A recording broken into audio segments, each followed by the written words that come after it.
quero começar fazendo a oração que está no livro Como Controlar e Vencer a Ansiedade, na página 94. Vocês repetem depois do Padre, por gentileza. Senhor, peço a tua ajuda neste momento. Senhor, peço a tua ajuda neste momento. Para que eu seja capaz de enfrentar e vencer a ansiedade.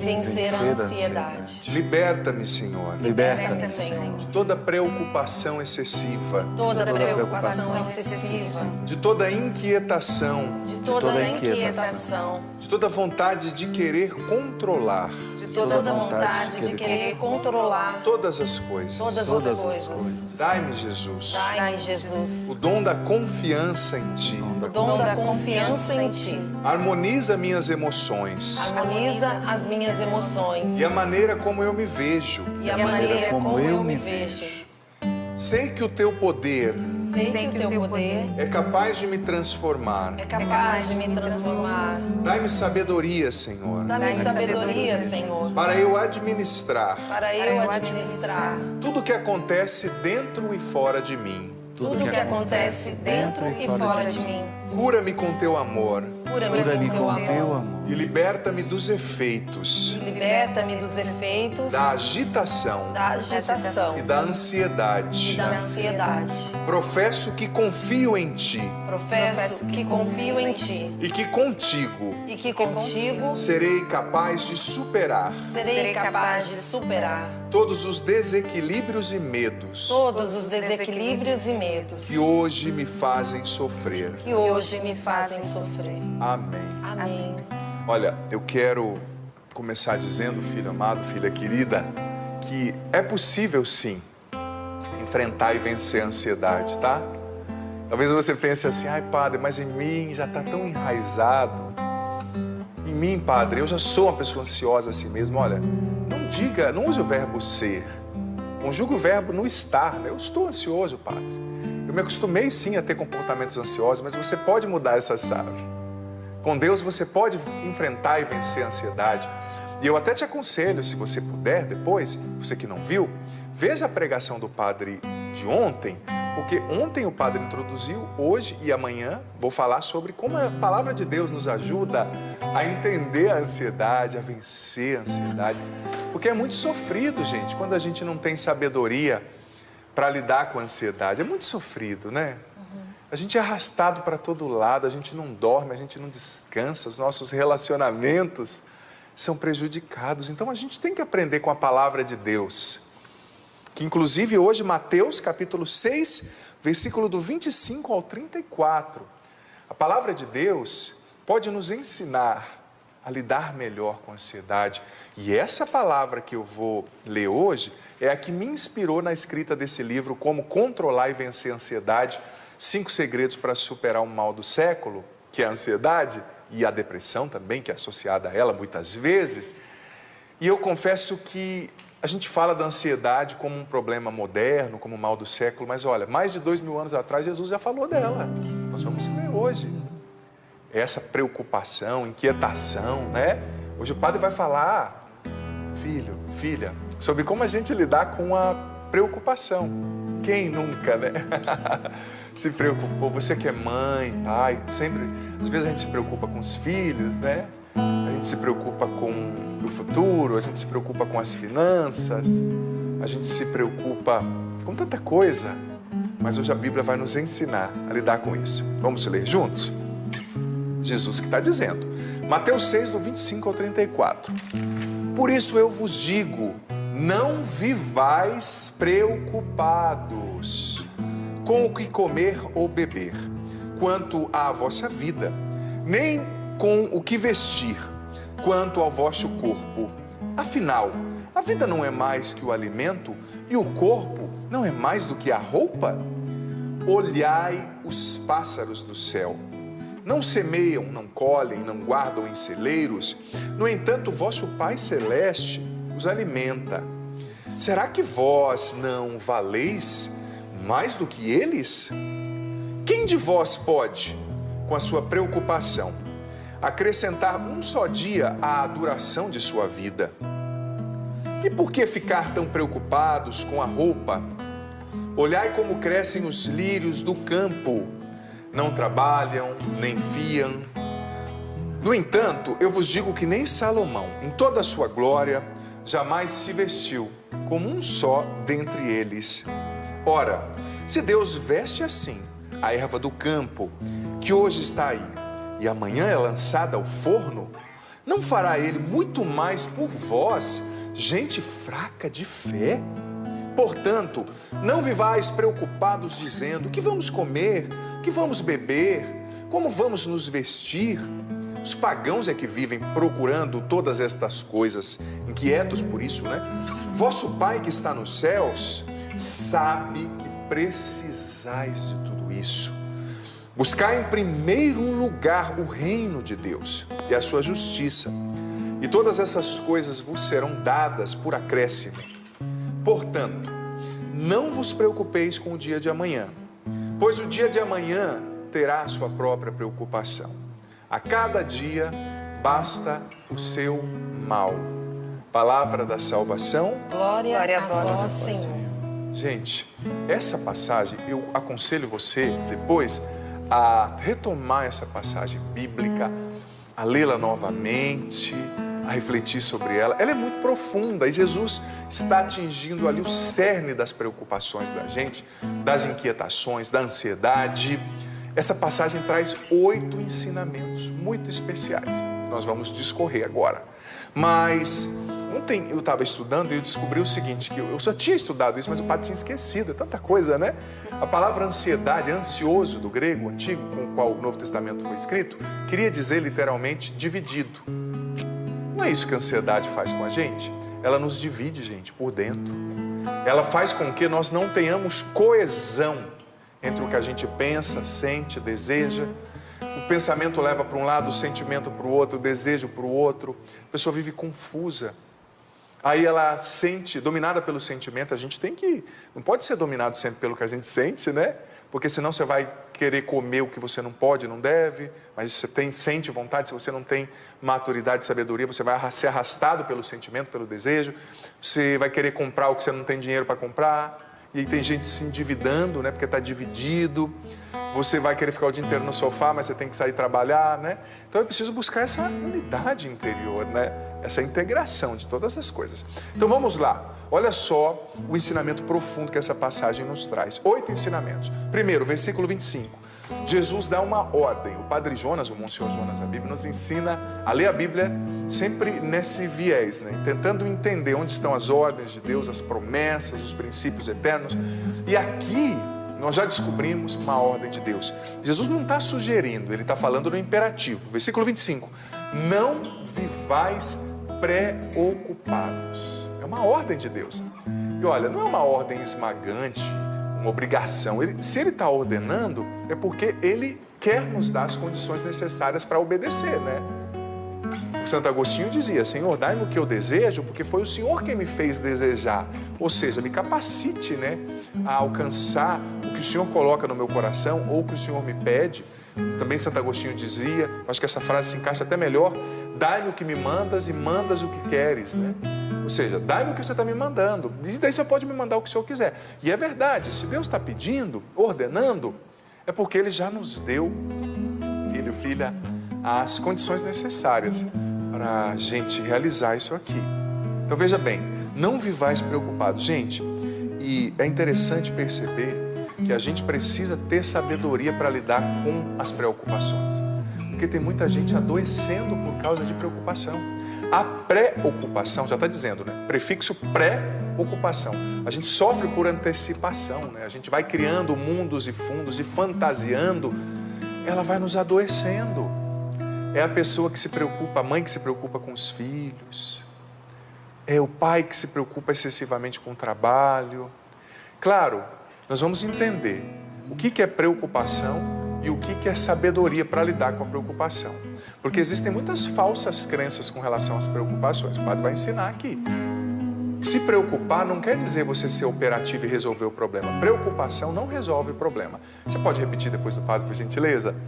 Preocupação. Preocupação. Não resolve problema. Não resolve problema. Preocupação. Preocupação. Não é sinal de sabedoria. Não é sinal de sabedoria. Mas é sinal de insensatez. Mas é sinal de insensatez. Gente, muita gente adoecendo pela preocupação. Quanta mãe que fica preocupada, até 4 da manhã o filho não chega, e daí ela fica acordada, preocupada, a hora que o filho chega, ela vai dizer, onde você estava? Eu estava preocupada, do filho ficar bravo, né? Mãe, você dormir quando seu filho sai, não é sinal que você não ama, é sinal que você está aprendendo a lidar com sabedoria com as suas preocupações. Deixa o celular ligadinho lá do seu lado, porque me perdoe que o padre vai dizer, mas notícia ruim, meu amigo, vem de foguete, notícia boa vai de carroça, né? Demora para chegar. Se acontecer alguma coisa ruim, alguém vai te ligar. Né? Então não tem às vezes sentido ficar sempre acordada ali, né? Porque daí você vai ficar cansada, isso vai afetar o seu outro dia, o seu relacionamento com o seu marido. Claro, é um conselho, né? Eu sei que o amor materno é lindo, mas a gente precisa agir com sabedoria. Sabedoria. Que não resolve o problema você ficar acordado. Se tiver, Deus me defenda dizer isso, mas nos defenda, né? Mas se tiver que acontecer algo ruim, não é você acordada que vai impedir, né? Se o teu filho está a quilômetros de distância. Mas às vezes a gente está apegado às nossas preocupações. A pessoa não dorme preocupada com o filho, não dorme preocupada com as finanças, né? Mas, gente, preocupação não resolve o problema, ao contrário, causa mais problemas. E você sabia que a preocupação, ela é algo inerente a todo ser humano. O que é a preocupação? Segundo muitas linhas da psiquiatria, da psicologia, ela é simplesmente o plano mental que a gente usa para lidar com os problemas futuros, né? E não há algo ruim. A preocupação em si, aliás, não é algo ruim. O problema é quando a preocupação atinge 4 expressões aqui, que são negativas e prejudiciais. A primeira, quando a gente não consegue se desligar da preocupação, soltar a preocupação, aí é problema. Segundo, quando a gente não consegue parar de pensar compulsivamente, de se preocupar, aí é problema. Terceiro, quando as preocupações estão ligadas a coisas sempre catastróficas e irracionais. Raras, né? A mãe sai de casa e ela, ai meu Deus, meu filho vai morrer de acidente. Ai meu Deus, ele vai tropeçar numa banana, atravessando a rua, vai cair na frente de um caminhão, o caminhão vai passar por cima. Calma, a probabilidade disso acontecer é muito remota. É claro que estar vivo é correr risco, mas a gente vai criando coisas catastróficas e pensando sempre negativamente, né? E a preocupação é um problema quando ela está ligada a coisas que não dependem de nós. Eu estou preocupado como meu filho vai tratar a minha nora. Mas você não é o seu filho. Você não pode tratar a sua nora diferente pelo seu filho. Isso é entre ele e ela. Então reza por ele. E deixa ele viver e se liberta dessa preocupação. Geralmente as crenças falsas e negativas que estão por trás da preocupação, que não permitem que a gente se liberte delas, as solte, não permitem que nós as soltemos, são as seguintes crenças, 4 também. Muita gente acredita que a preocupação nos deixa mais produtivos. Por isso eu não posso deixar de me preocupar. Mentira, nem sempre. Nem sempre. Segunda coisa, se eu não me preocupar é sinal de que eu não me importo. Mentira, gente. Preocupação precisa ser racional. Você se importa com seu filho, sim, se você dormir. Você não pode mudar, você não está com ele, você não está dirigindo o carro por ele, você não está na balada lá com ele. Então reze por ele, mãezinha, interceda. Mas cuide de você também, porque muita mãe adoecendo. Ou tratando o filho adulto como bebê, né? Esses dias eu encontrei uma mulher que tem um filho único, com todo respeito, nem todo mundo que tem filho único reproduz esse padrão, mas o menino com 25 anos você tratava como um bebê. Sabe, você está estragando o menino e está te fazendo mal. Você não pode infantilizar o teu filho. Depois que ele casar, a tua nora não vai tratar ele como um bebê. E aí, como é que vai ser? Tem que ser mais racional, né? Terceira crença negativa com relação à preocupação. Tem muita gente que fala, eu não posso deixar de me preocupar, que senão isso é um sinal que eu sou preguiçoso. Mentira. Quarta crença associada à preocupação. Se eu não me preocupar, crença negativa. Se eu não me preocupar, eu não vou conseguir vencer isso. Eu vou esquecer do que eu tenho que fazer. Gente, aqui entra a sensatez. Pega um bloquinho de nota, sobretudo se for à noite, porque à noite, sobretudo quem gosta de tomar banho à noite ou relaxar um pouquinho antes de dormir, a hora que o seu corpo relaxa, a mente traz todas as preocupações, as ideias do dia. A cabeça da gente às vezes ferve, né? De muitos de nós, não todos. Pega um bloquinho e anota, ou anota no seu celular, né? Depois você vai se vai mexer com isso, você não vai deixar de fazer se você não resolver naquela hora. A preocupação está ligada a essa ansiedade que faz a gente entender que a gente tem que resolver tudo na hora. Não é. Pelo contrário, tem problemas que são igual pizza amanhecida. Eu gosto da pizza quando ela chega, mas eu prefiro pizza amanhecida. Eu lembro quando eu era gurizão lá no Paraná, meu pai às vezes comprava pizza e eu comia à noite, que eu sempre fui bom de garfo, tamanho do padre, né? Mas eu acordava às vezes mais cedo que as minhas irmãs, olha o meu pecado, para comer a pizza amanhecida. Chegava lá. Nossa, eu arrebentava com a pizza amanhecida.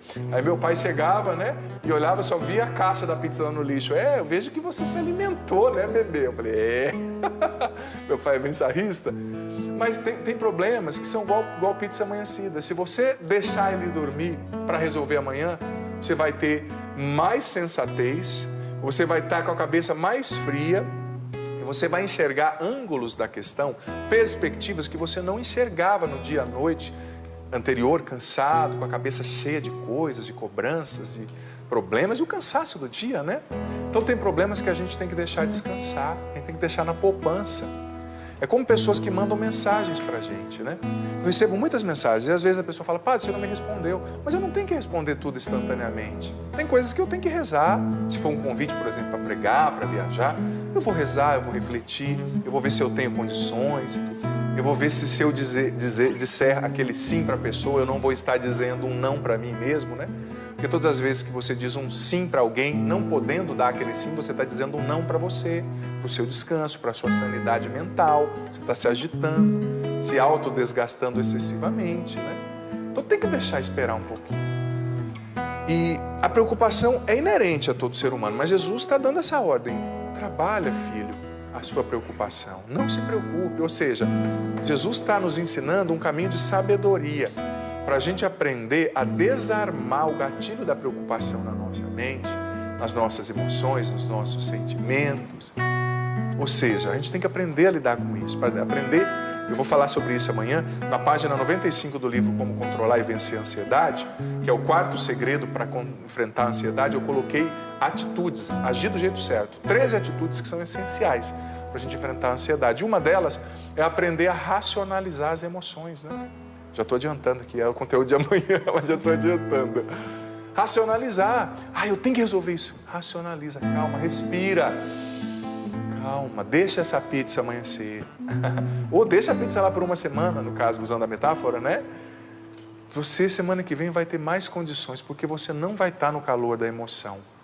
Quando a gente resolve um problema no calor da emoção, na impulsividade, o risco da gente errar e se equivocar é 70% maior do que quando a gente resolve com a cabeça fria, com oração, com reflexão, ponderando os outros ângulos da questão, talvez buscando conselho com outra pessoa. Às vezes eu recebo um convite ou eu tenho uma coisa para resolver, sinceramente, eu paro, rezo e vou conversar com um padre, com um amigo mais experiente, né? Eu tive no final do ano, eu e o Márcio estávamos juntos, por exemplo, e eu conversei uma coisa com o Márcio Mendes, tão interessante, a gente conversando, eu perguntei umas coisas para ele. Claro, eu sou padre, mas o Márcio, com todo respeito, veio mais velho, né? Tem mais experiência. E ele foi me dizendo, padre, eu ajo assim, eu ajo assado. Foi tão bom, né? Simples, mas me deu uma clareza. Às vezes você precisa conversar. Eu conversei com o Márcio Mendes, mas às vezes eu converso com padres, com outros amigos. Você não tem que resolver na hora. Para, respira, conversa com outras pessoas que já viveram aquela situação, né? Pondera. Foi muito boa. Nós estávamos caminhando, eu e o Márcio, do lado de um lago, né? E ele foi me dizendo, olha, padre, eu ajo assim, eu ajo assado. Me fez muito bem. Como também em momentos eu posso ajudá-lo e ajudar outros, né? A gente tem que ter um pouco de paciência, né, gente? Santo Agostinho dizia, onde não tem paciência, não tem sabedoria.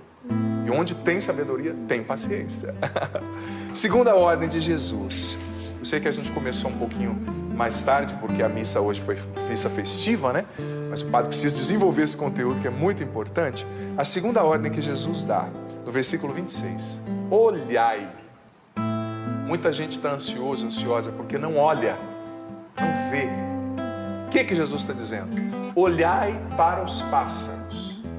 Olhai para os lírios dos campos. O Pai alimenta os pássaros, o Pai do céu, todos os dias. O Pai veste o lírio dos campos, melhor que o rei Salomão no auge da sua glória todos os dias. Jesus, no fundo, está dizendo o seguinte, olha, existe uma sabedoria e uma perfeição, uma inteligência suprema de Deus que governa a criação, que governa todas as coisas. A gente precisa aprender a olhar para a natureza, olhar para o que Deus faz na criação, porque isso nos leva a entender que a gente não precisa enlouquecer e se preocupar excessivamente. Deus cuida de tudo. Olhai. Gente, existe uma inteligência suprema por trás da criação. Existe uma inteligência suprema, uma sabedoria que governa os fatos, a natureza. Eu sou encantado. Quer ver com um animalzinho que muita gente despreza, mas que eu sou encantado e que mostra a perfeição da criação, que mostra a inteligência de Deus? Eu sou encantado pelas formigas. Eu calço 46, mas eu tomo cuidado para não pisar na formiga, porque imagina, né? Para não matar a pobrezinha. Eu sou fã das formigas. Gente, formiga é um animal muito inteligente. Você sabia que existe mais de 10 quatrilhões de formigas sobre a Terra? Só no Brasil tem mais de 2.000 espécies. Formiga é um animal fantástico. Você sabia que a formiga é um dos poucos animais que enterram seus mortos? Elas estão dentro do formigueiro. Morreu uma formiguinha, umas 4, 5 formigas, levam ela para fora do formigueiro e a enterram, como uma medida de saneamento, para a infecção não contaminar todo o formigueiro. Olha como elas são inteligentes. A formiga é um dos poucos animais, ao lado dos besouros e também dos nós, seres humanos, que usa a agricultura para sobreviver. A formiga, ela usa herbicida e desinfetante natural para limpar o formigueiro. Gente, a formiga, ela trabalha sabendo que muito do que ela está fazendo, ela não vai desfrutar, ela vai morrer, mas pensando na outra geração. Ela tem esse sentido de legado. Quem que ensinou tudo isso para a formiga? Quem que ensinou a formiga a trabalhar? São extremamente organizadas, são extremamente inteligentes. Quem que ensinou? Gente, é a perfeição, a cabeça, a inteligência suprema do Criador, a providência, que é esse cuidado amoroso de Deus regendo cada coisa criada. Jesus está dizendo, olhai, é uma ordem. Às vezes a gente só está olhando para o nosso umbigo, para os nossos problemas, para os nossos sofrimentos, para as nossas preocupações. Mas Jesus está dizendo, expanda a visão, olha ao seu redor, olha os pássaros, olha as formigas. Só faz, como eu disse, sou fã de formiga. Olha os lírios, para de se agitar. Está tudo na minha mão, eu sou Deus. Terceira ordem, terceira sugestão de Jesus aqui, ensinamento. Versículo 27. Quem de vós pode, com a sua preocupação, acrescentar um só dia à duração da sua vida? Gente, preocupação não resolve o problema. Preocupação só causa ruga, envelhecimento, celulite, obesidade, coisa que mulher nenhuma quer, e os homens também hoje em dia, né, estão se cuidando mais. Preocupação só faz mal. Não se preocupe, se ocupe com a oração. Se ocupe, como eu disse ontem, a oração é a principal arma para vencer, para enfrentar a ansiedade. Se ocupe com coisas saudáveis. Preocupação não resolve o problema. Gente, a preocupação é uma prova de que nós somos insensatos, de que nós não temos sabedoria e não temos bom senso. O livro dos Provérbios diz que não existe nada pior do que uma pessoa que não tem bom senso, insensata. Insensatus do latim, né? Não existe coisa pior do que uma pessoa insensata, preocupada, porque é dificílimo conviver com uma pessoa assim. Ela faz tempestade em copo d'água, né? Ela te agita. Eu lembro, às vezes, eu vou celebrar nos lugares a missa. Claro, o padre entende, né? Porque às vezes a pessoa vê a canção nova, vê os padres, mas a pessoa, padre, vai começar a missa. Meu Deus, padre, eu vim aqui te ajudar. Você precisa de alguma música? Não, filho, você já está me agitando. Eu celebro missa todo dia. Como que vai ser a missa? Vai ser como eu faço todo dia. O padre celebra todo dia, né? Respira, né? Respira, calma, você não está me ajudando, né? Você está me agitando, então calma. A preocupação excessiva é prova de ausência de sabedoria. E para o livro dos Provérbios não tem nada pior do que uma pessoa, sobretudo uma pessoa anciã que não tem sabedoria. Nada a Bíblia condena mais, o livro dos Provérbios condena mais, do que uma pessoa que cresceu em anos, mas decresceu, evoluiu em sensatez e em sabedoria, né? Então olha só, quarto ensinamento. Vocês não podem, versículo 28, vocês não podem controlar o amanhã. Então, por que viver tão preocupados? Por que viver tão preocupados? Quinto ensinamento. Não vivam preocupados, versículo 31. Não vivam preocupados dizendo o que vamos comer, o que vamos beber, o que vamos nos vestir. Deus pode cuidar das nossas necessidades básicas. Olha, eu digo para você, você mesmo. você desempregado, você sofrendo, você sem dinheiro. No final aqui dessa citação, Deus vai nos mostrar qual que é a atitude que faz a providência acontecer. Mas Deus pode cuidar de você. Deus pode providenciar o que você precisa, o essencial. O alimento, a providência para cada dia, Ele vai agir na tua vida. Mas você precisa confiar, certo? Confiar. E sexto ensinamento, a confiança real em Deus e em sua providência que governa todas as coisas são um eficaz remédio contra a ansiedade. Versículo 32. O Pai sabe do que precisais. Ou seja, confiar em Deus e na providência é um remédio contra a ansiedade. Porque muitas vezes eu sei que existem casos patológicos, casos de desequilíbrio químico hormonal, não é? Casos genéticos, mas muitas vezes a ansiedade também, ela traz à tona um pensamento de fundo, ou seja, é como se a pessoa duvidasse do amor de Deus inconscientemente. É como se a pessoa duvidasse do poder de Deus inconscientemente. É como se a pessoa duvidasse que Deus se importa com ela, né? No fundo, a ansiedade é uma dúvida. Deus não se importa com o que eu estou vivendo. Ele tem muita coisa para fazer, Padre. Mas Deus se importa com você. O Pai sabe do que precisais. Então, a confiança que precisa ser alimentada, exercitada, estimulada no dia a dia, ela é um remédio contra a ansiedade. Sétimo ensinamento, e esse é preciosíssimo, é a chave para tudo isso aqui. Versículo 33. Buscar em primeiro lugar o reino dos céus, a minha vontade de Jesus, e tudo mais vos será acrescentado. Ou seja, a obediência a Deus gera a providência de Deus. Eu já disse isso aqui outra vez, não tenha medo de obedecer a Deus em tudo, porque quando você obedece e confia, você abre as comportas da providência. Você faz a providência se startar, acontecer na sua vida, obedeça. E último ensinamento, oitavo, versículo 33, a cada dia basta o seu cuidado, viva um dia de cada vez. Esse é um segredo muito precioso, inteligente, sábio, eficaz que Jesus nos deu para enfrentar a ansiedade. Você só tem o hoje. Como o João Márcio que faleceu, você não pode controlar o amanhã. Seja de Deus hoje, ame hoje, viva o que você precisa viver hoje. Às vezes você chegou num ponto que você fala, Padre, você pode dizer, Padre, eu sei de tudo isso, mas eu não consigo. Então é a hora de pedir a Deus, Senhor, me dá sabedoria para eu lidar com as minhas preocupações. É hora de pedir o batismo no Espírito Santo. A efusão do Espírito de Deus que vem agir lá na sua mente. Talvez o cortisol, a descarga adrenérgica no teu cérebro, a adrenalina esteja tão acentuada que você não consegue sair do estado de alerta, não consegue desligar. Você não consegue, seu cérebro não consegue mais produzir a dopamina, a endorfina, o GABA para te ajudar a dormir, né? Mas o Espírito Santo pode tocar aí e você precisa, eu preciso, nós precisamos educar a nossa mente, o nosso coração, as nossas emoções para a fé e para a confiança em Deus. Você sabia que a ansiedade é alimentada? Alimentada pela preocupação, pelo medo, pela falta de confiança no amor, no cuidado, na providência de Deus. A ansiedade é alimentada pelas notícias ruins que a gente vê. Ai, Padre, a economia está ruim. Ai, Padre, agora a gente só vai se aposentar quando morrer. Ai, Padre, fulano morreu, fulano foi preso, fulano não foi. Selecione muito bem o que você deixa entrar na sua mente, de séries, mensagens, vídeos da internet. O Facebook às vezes traz tanta fake news, né? Tanta preocupação. É o jornal, tem que se informar, mas se informe com inteligência, né? Não alimente a ansiedade, o transtorno do pânico, aí vai chegando à noite, a pessoa está com medo, com pensamento catastrófico, com medo da morte. Quanta gente com medo da morte? Olha, não tenha medo da morte. Confie em Deus, seja uma pessoa de Deus. Se você morrer, você vai estar com Deus. E não é você que vai resolver o problema da sua vida. Aí o que vai acontecer com os meus filhos se eu morrer? Deus vai cuidar dos seus filhos como cuida do pássaro do céu, do lírio do campo. A nossa fé é muito fraca, muitas vezes, rudimentar. Tem que crer na ressurreição. Tem que crer que nós estamos com Deus. Nós somos feitos para Deus e para Deus. Nós viemos de Deus, um dia nós vamos voltar para Ele. O cristão com fé profunda tem que perder esse medo da morte, esse apego à terra. Eu sou muito feliz na terra, mas o dia que Deus me chamar, eu vou feliz, porque eu vou estar com Ele. São Paulo dizia, para mim o viver é Cristo e o morrer é lucro, porque se eu morrer eu estarei com Jesus. Confiança.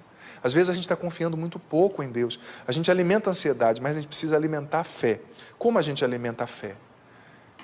Lendo a palavra de Deus, fazendo memória das promessas de Deus, rezando, olhando, né? Lembra da ordem? Olhai os lírios, olhai como Deus age.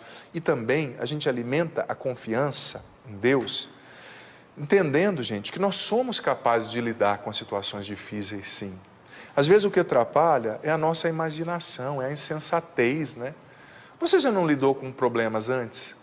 Você não morreu por causa dos problemas. Você sobreviveu. Tem gente que, padre, um gatilho da insônia, por exemplo, a pessoa acorda à noite e não consegue dormir. Meu Deus, eu não vou dormir amanhã, eu vou estar um bagaço, eu não vou ir bem na reunião. Quantas outras vezes você já não perdeu o sono e não foi bem na reunião? Teve vezes, existiram situações nas quais eu tinha que pregar no Sorrindo e eu dormi mal à noite. E eu me preocupava antigamente, ai meu Deus, eu não vou conseguir pregar. E todas as vezes as pregações saíram, as pessoas entenderam. A gente tem que racionalizar, né? Racionalizar.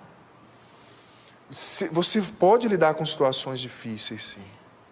Você já lidou e superou. Mas a gente tem que fazer, como eu dizia na quinta passada, quando eu refleti sobre o medo, eu encorajo mais uma vez você a assistir as pregações da semana passada. Foi uma semana forte de cura interior, os 5 dias. A gente tem que transplantar o pensamento. Tirar o pensamento ansioso e começar a pensar a partir da palavra de Deus. Romanos 12, transformai a vossa mentalidade, mudai a vossa maneira de pensar, de julgar e de agir. Romanos 12, 1 e 2, né? Então, o que a Bíblia diz? A gente tem que transplantar o pensamento. A gente tem que acreditar no cuidado de Deus. Deus se importa com você. Olha, eu gosto tanto do Salmo 91, por exemplo, que diz que Deus é o nosso refúgio e fortaleza. Ele vai nos abrigar debaixo das suas asas, diante dos nossos inimigos. A gente precisa pensar do jeito de Deus. Olha, Hebreus 7, 25 diz que Deus salva todos que se achegam a Ele. E eu gosto demais, Isaías 40, que diz que Deus cuida de nós como um pastor amoroso, nos recolhendo nos seus braços, levando-nos para junto do peito dele, nos guiando mansamente. E olha só, Isaías 40 ainda, a imagem mais bela da Bíblia, do meu ponto de vista, que eu gosto de rezar quando eu me sinto ansioso. Olha só, diz o seguinte, que Deus é aquele que tem o mundo nas mãos, que chama as estrelas pelo nome, que dá força ao fraco. Todas as vezes que eu me sinto ansioso, à noite, sobretudo, eu olho para o céu e vejo as estrelas. Eu digo para mim mesmo, aquele que chama as estrelas pelo nome, também me conhece. Tem a minha vida nas suas mãos e me chama pelo nome. Ele cuida de mim. Deus se importa com você. Deus não é indiferente ao seu sofrimento de hoje. Padre, eu estou na ansiedade, eu estou na depressão. Padre, eu estou triste nesse casamento, eu me sinto carente, meu marido não me dá atenção, minha esposa está me traindo. Padre, meu filho está doente, tem que fazer essa cirurgia. Padre, eu estou doente em fase terminal. Padre, eu estou desempregado, eu não tenho dinheiro, eu me sinto preocupado, eu não consigo vencer esse vício. Meu filho mora fora do país, Padre, eu estou preocupado com o coronavírus. Você está nas mãos de Deus. A sua vida está nas mãos de Deus. Deus te ama e se importa com você. Ele te ama. O que você está vivendo é importante.